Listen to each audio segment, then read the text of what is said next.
আজিৰ এই ভিডিঅ'টোত মই আপোনালোকলৈ লৈ আহিছোঁ কফিৰ খুব বঢ়িয়া এটা ফেচিয়েল, যিটো ফেচিয়েল মাত্ৰ এবাৰ কৰিলে আপোনালোকৰ স্কিনখন 10 গুণে উজ্জ্বল হ'ব, বগা হ'ব, নিমজ হ'ব, কোমল হ'ব আৰু আপোনালোকৰ স্কিনখন একেবাৰে জিলিকি উঠিব।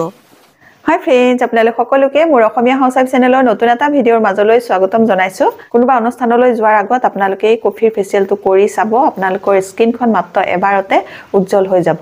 তে আহক চাওঁ স্কিনখন উজ্জ্বল হ'বৰ বাবে আপোনালোকে এই কফিৰ ফেচিয়েলটো কেনেকৈ কৰিব।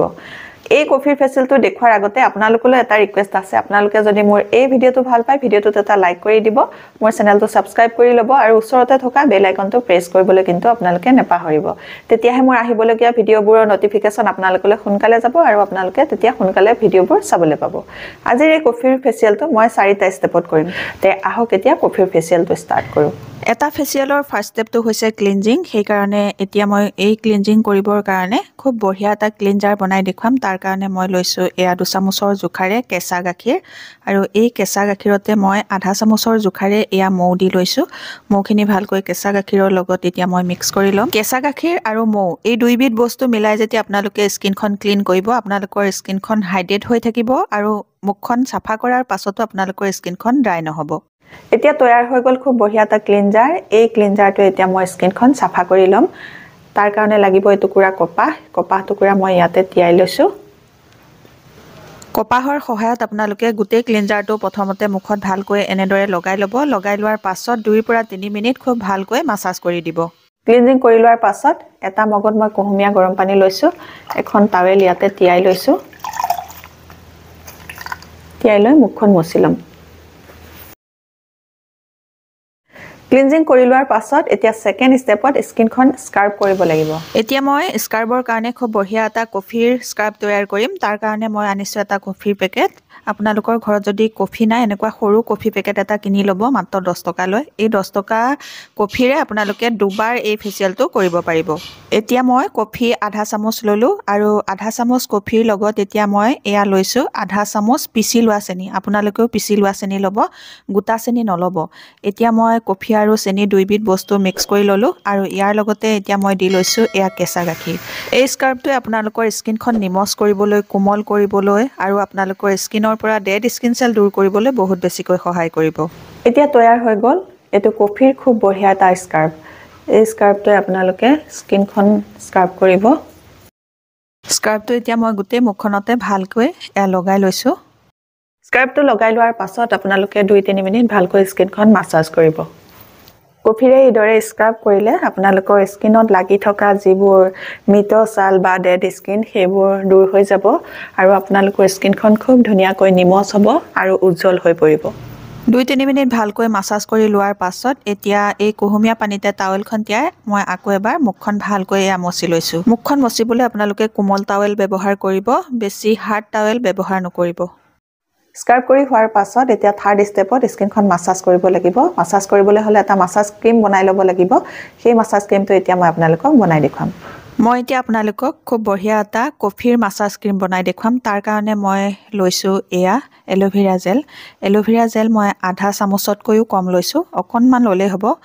আৰু এই এল'ভেৰা জেলৰ লগত মই আধা চামুচৰ জোখাৰে এতিয়া কফি মিক্স কৰিম। কফিয়ে আমাৰ স্কিনখন উজ্জ্বল হ'বলৈ বহুত বেছিকৈ সহায় কৰে। মোৰ সকলোতকৈ ফেভাৰেট ফেচিয়েলটোৱে হ'ল এইটো কফিৰ ফেচিয়েল। এবাৰ আপোনালোকে কৰি চালে প্ৰমাণ পাব। আৰু এতিয়া মই ইয়াতে মিক্স কৰিছোঁ এয়া বাদাম ৰোগন তেল। এই বাদাম ৰোগন তেলটোৱে আপোনালোকৰ স্কিনখন টাইট কৰি ৰাখিবলৈ, য়ং কৰি ৰাখিবলৈ বহুত বেছিকৈ সহায় কৰিব। আপোনালোকৰ ঘৰত যদি এই তেলবিধ নাই, তেতিয়াহ'লে আপোনালোকে ইয়াত নাৰিকল তেলো মিক্স কৰিব পাৰে। এইটো তৈয়াৰ কৰি ল'লোঁ খুব বঢ়িয়া এটা কফিৰ মাছাজ ক্ৰীম। এই মাছাজ ক্ৰীমটো এতিয়া মুখত লগাব লাগিব। আমি যেনেকৈ মুখত ক্ৰীম লগাওঁ, সেইদৰে আপোনালোকে এই ক্ৰীমটো গোটেই মুখখনতে ভালকৈ লগাই ল'ব। লগাই লোৱাৰ পাছত 7 পৰা 10 মিনিট আপোনালোকে খুব ভালকৈ স্কিনখন মাছাজ কৰিব লাগিব। এটা ফেচিয়েলৰ মেইন পাৰ্ট হ'ল এই মাছাজটো। এই মাছাজটো যদি আপোনালোকে ভালকৈ কৰিব পাৰে, তেতিয়াহ'লে আপোনালোকৰ স্কিনখন টাইট হৈ থাকিব, সোনকালে বয়সৰ বলিৰেখা নপৰিব, স্কিনখন য়ং হৈ থাকিবলৈ সহায় হ'ব। মাছাজটো কৰোঁতে আপোনালোকে আপৱাৰ ডাইৰেকশ্যনত কৰিব, চাৰ্কুলাৰ মোশ্যনত কৰিব। এনেকৈ আপোনালোকে ধুনীয়াকৈ মাছাজটো কৰিব। মই দেখুৱাৰ দৰে আপোনালোকে এনেকৈ ওপৰলৈ টানি টানি মাছাজটো কৰিব। মাছাজটো যদি আপোনালোকে ভালকৈ কৰে তেতিয়াহ'লে আপোনালোকৰ মুখৰ ছালখনত বয়সৰ বলিৰেখা সোনকালে নপৰিব। এতিয়া মাছাজটো কৰি লোৱাৰ পাছত আকৌ টাৱেলখন তিয়াই মই মুখখন মচি লৈছোঁ। মাছাজটো কৰি লোৱাৰ পাছত এতিয়া একেবাৰে শেষৰ ষ্টেপটোত স্কিনত খুব ধুনীয়া এটা ফেচ পেক লগাব লাগিব।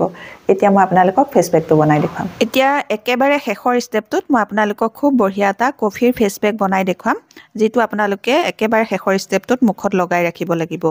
এতিয়া কফি ল'লোঁ মই আধা চামুচৰ জোখাৰে, তাৰ লগতে এয়া লৈছোঁ এচামুচৰ জোখাৰে পিঠাগুড়ি।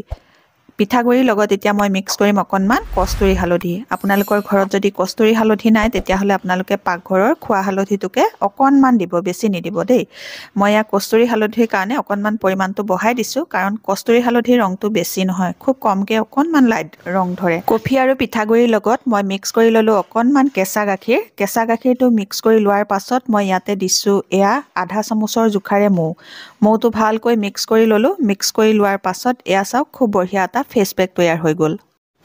এতিয়া তৈয়াৰ হৈ গ'ল কফিৰ খুব বঢ়িয়া এটা ফেচ পেক। একেবাৰে শেষত এতিয়া মই এয়া কফিৰ ফেচ পেকটো ডাঠকৈ এটা প্ৰলেপ লগাই লৈছোঁ। কোনোবা বিয়া পাৰ্টি বা অনুষ্ঠানলৈ যোৱাৰ আগত আপোনালোকৰ স্কিনখনৰ যদি উজ্জ্বলতা নোহোৱা হৈ থাকে তেতিয়াহ'লে আপোনালোকে কফিৰ এই ফেচিয়েলটো কৰি যাব। দেখিব আপোনালোকে এই কফিৰ ফেচিয়েলটোৱে আপোনালোকৰ স্কিনখন আগৰ স্কিনখনতকৈ 10 গুণ বেছি উজ্জ্বল আৰু জিলিকি থকা কৰিব। এতিয়া ফেচ পেকটো লগাই ল'লোঁ। লগাই লোৱাৰ পাছত 20 মিনিট ৰাখিব লাগিব। 20 মিনিট পাছত আপোনালোকে মুখখন ধুই দিব।